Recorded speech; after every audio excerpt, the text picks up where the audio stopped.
Agriculture economics के दूसरे भाग में आप सभी बच्चों का स्वागत है। पहली वीडियो में आप लोग कृषि वित्त का परिचय और कृषि साख एग्रीकल्चरल क्रेडिट के बारे में कुछ जानकारी मैंने दिया है आपको। दूसरी वीडियो में कृषि साख के पूर्ति के स्रोत एग्रीकल्चरल क्रेडिट कहाँ से कृषि कार्य हेतु प्राप्त होते हैं। तो पहला संस्थागत, दूसरा गैर संस्थागत। संस्थागत में आती हैं पहला सहकारी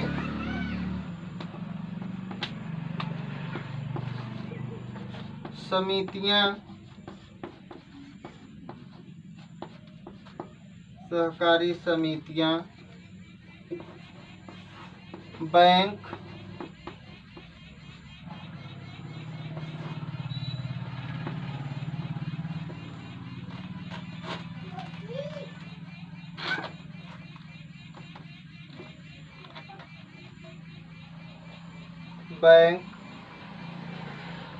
सरकार,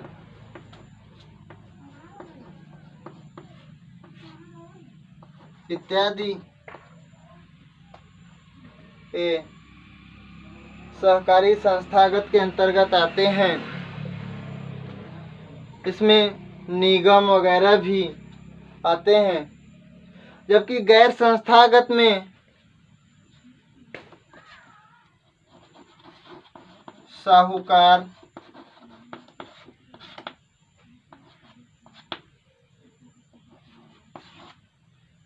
बड़े किसान,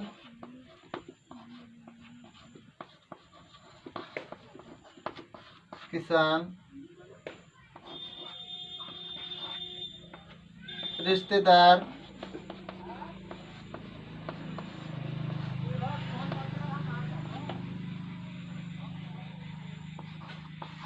आढ़तिया,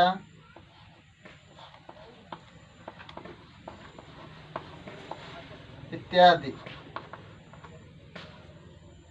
ये इनसे कृषि कार्य हेतु हमें कृषि ऋण प्राप्त होता है। संस्थागत जो कृषि साख पूर्ति के स्रोत हैं उसमें सहकारी समितियां, बैंक, सरकार इत्यादि हैं, निगम भी है। ये सब क्या करते हैं, एक निश्चित ब्याज पर निश्चित समय के लिए किसानों को ऋण उपलब्ध कराते हैं, जिनसे उनकी एक सीजन या कई सीजन या बड़े यंत्रों की खरीदारी के लिए ऋण प्राप्त होता है। गैर संस्थागत इसमें क्या होता है, छोटे जो किसान होते हैं वह आसपास के साहूकार या बड़े किसानों से या रिश्तेदारों से, तथा अगर यहाँ से नहीं मिला तो क्या करते हैं, आढ़तिया के पास जाते हैं, आढ़तिया से ले लेते हैं और उनको कह देते हैं कि हमारा जैसे ही अनाज होगा अनाज हम आपको दे देंगे। तो गैर संस्थागत और संस्थागत ये होते हैं। इनके अलावा कृषि साख का वर्गीकरण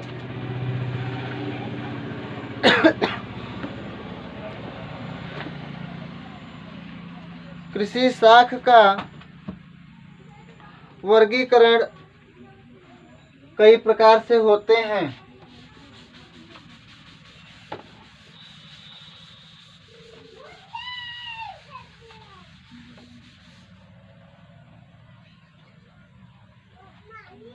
पहला तो होता है समय के आधार पर, समय के आधार पर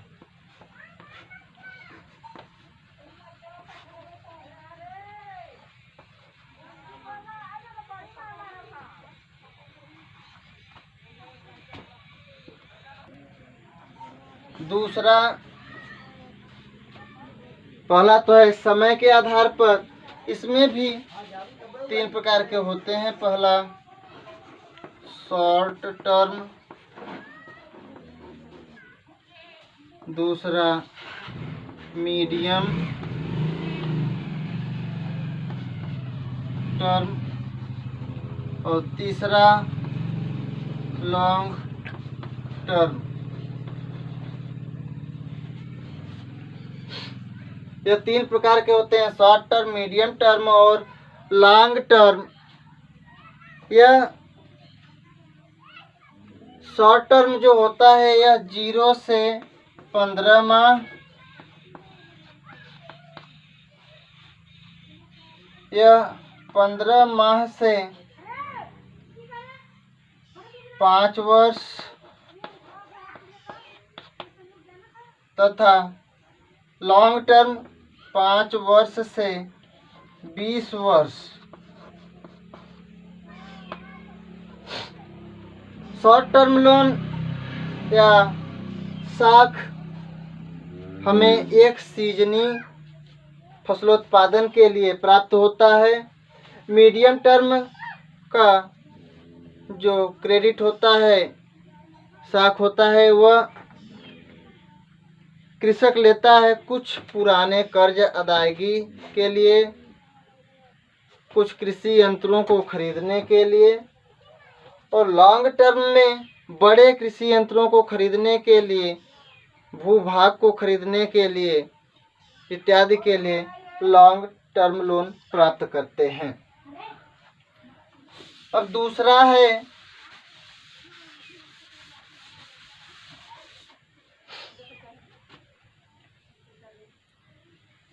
उद्देश्य के आधार पर।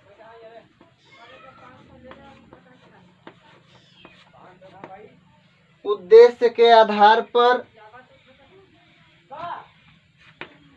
जो साख या क्रेडिट लिया जाता है,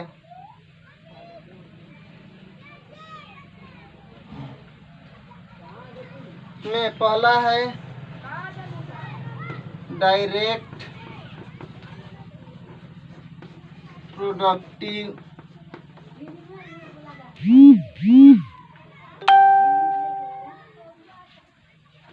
क्रेडिट।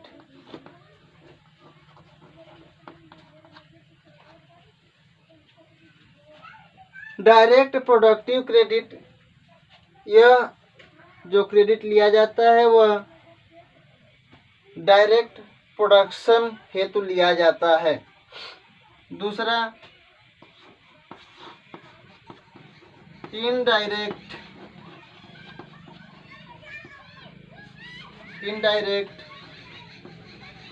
प्रोडक्टिव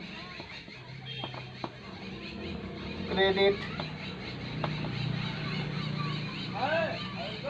इसका इस्तेमाल कृषक या किसान पुराने कर्ज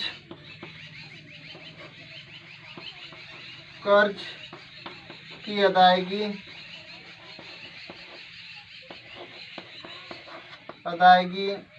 सामाजिक कार्य इत्यादि के लिए करता है।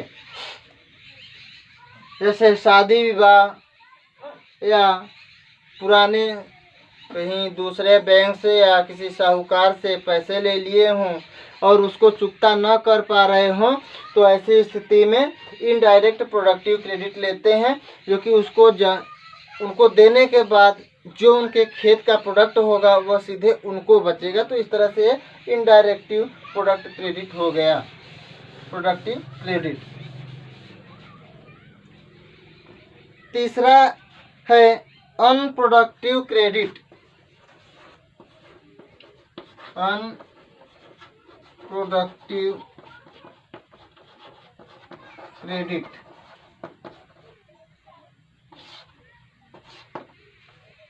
यह ऐसे उद्देश्य होते हैं जो कि प्रोडक्शन से या कृषि के उत्पादन से कोई मतलब नहीं रहता, ये अनप्रोडक्टिव क्रेडिट होते हैं।